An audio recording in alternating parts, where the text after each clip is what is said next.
Hi everyone and welcome to another lecture. In this lecture we will learn how to use the different link states. So the first thing I want you guys to do is to go to Notepad++.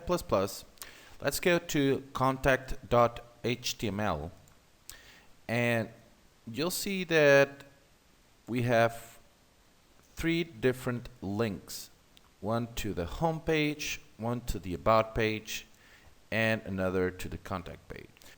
So if we run this in Chrome, we'll see that we have these three links here, but they are positioned in vertical. And this is what we see usually in other websites on the web. We see the links on horizontal. So let's try to do that. And let's go to CSS. So the first thing you should do is let's create a div here, div ID, and let's call this nav, which basically stands for navigational bar with links. And let's close the div here. Okay.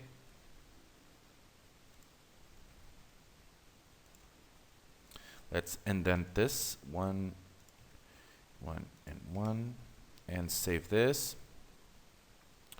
Now let's give some properties to the ID nav or the div nav. So let's type ID nav,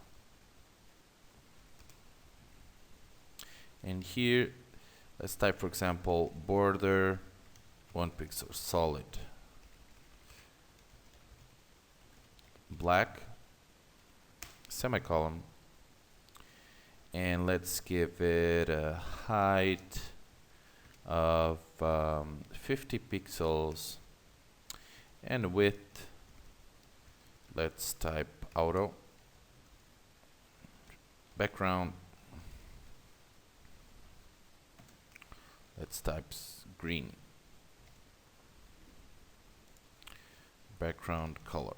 Okay, so save this. Let's go to contact.html, run this in Chrome.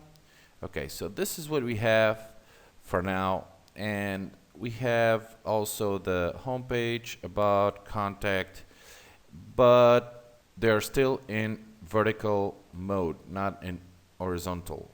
So let's go back here. Inside the nav, let's create an unordered list.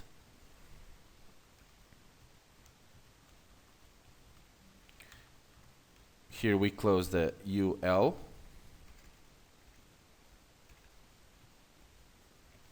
And here we type LI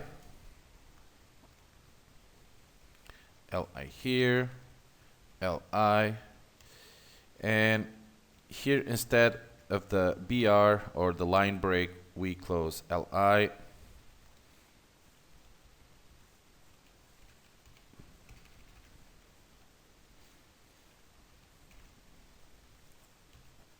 Okay, so we have an ordered list with three different listed items which are links. Okay? And this is the best way to create a navigational bar with links that we see usually in other websites. Let's check out this in Chrome now. Okay, so this is what we see. So let's take these dots out, and to do that, or those bullets out, to do that, type nav space UL. Okay, so what this means is that we want to give properties to the unordered list inside the nav ID.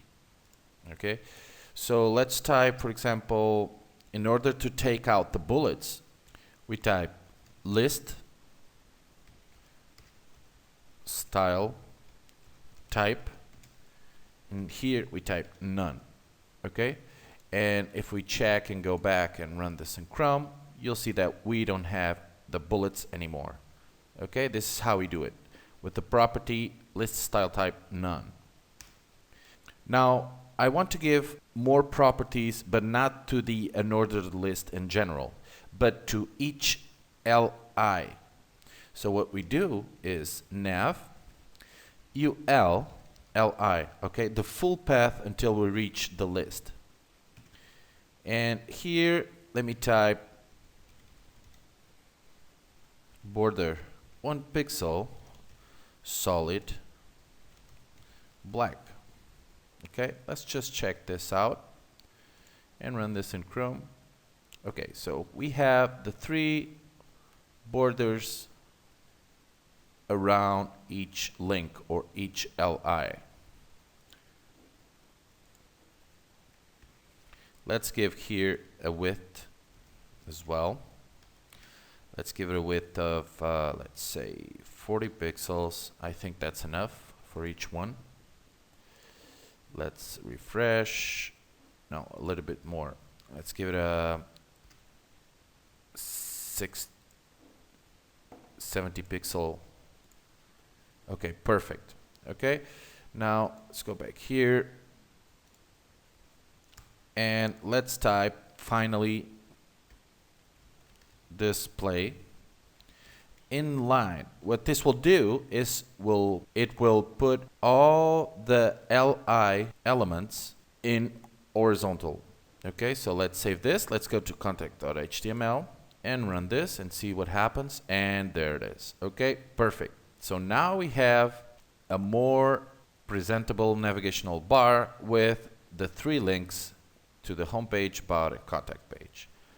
Now let's change a little bit more the colors of this, and also let's give it a fixed width to each one of them. So let's go to style.css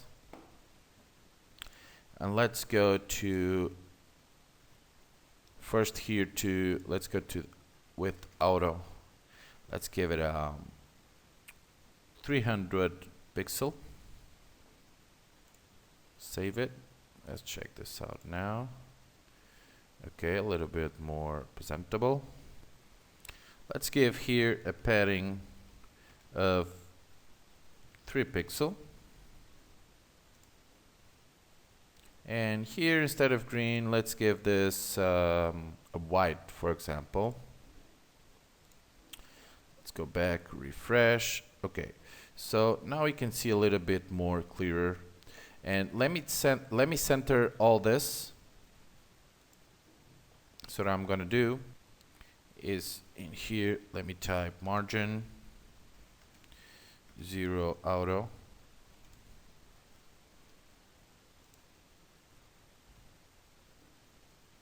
Save this. And there it is. Okay, so now we have everything well centered. And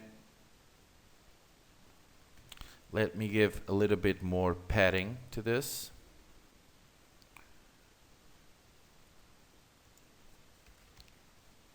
Ten pixels padding. Let's go back, refresh. Okay, there it is. We're gonna start now customizing the links and using the different link states. I'm gonna show you the different link states that you can give to links. There are 4 different link states that you should know, which is the link, the visited, the hover, and the active. So let's start with the link. And to do that, let's go to style.css. And here we're going to type nav, ul, li, and then a.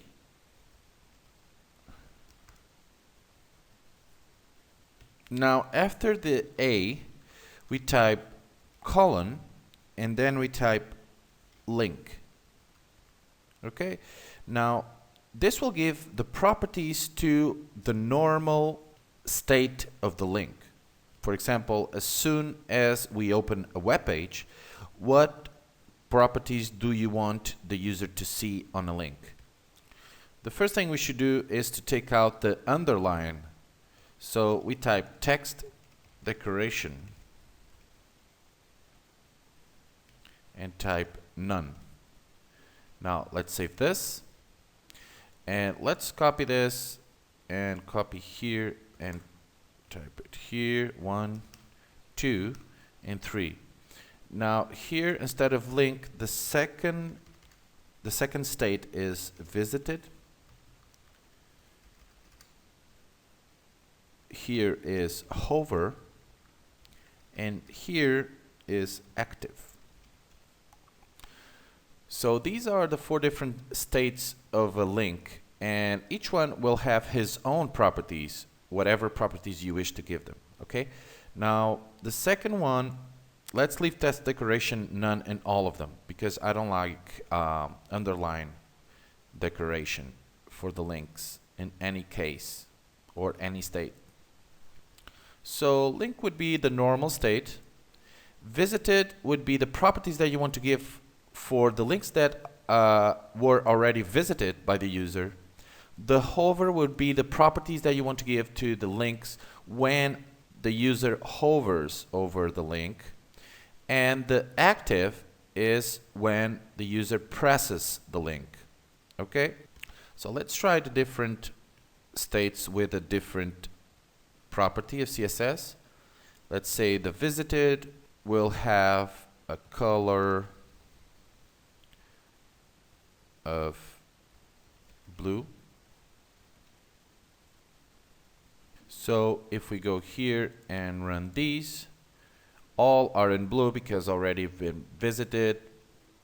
But let's go, for example, to hover. What we're going to do here is use the font weight that we didn't use yet.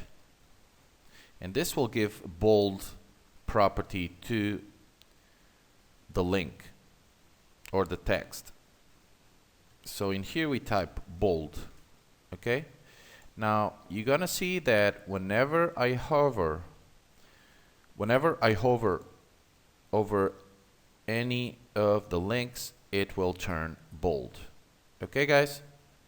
Awesome. So let's try now for the last one, which is the active, which is when I press it. Let's give it a color, let's say color red, for example. Okay, and if we go here and run it, you'll see that when I press it and leave the button press of the mouse, it will turn red. Okay, as you can see, as soon as I release the button, it will come back to the original state. Okay, guys, so this is how you can give different properties or any CSS properties to different states of a link. Okay, so make sure you practice and use as many CSS properties as you can remember and test the different states with different properties of CSS and check out what will be the most cool that you wish for your website or your navigational bar. Okay, see you guys in the next lecture. Bye.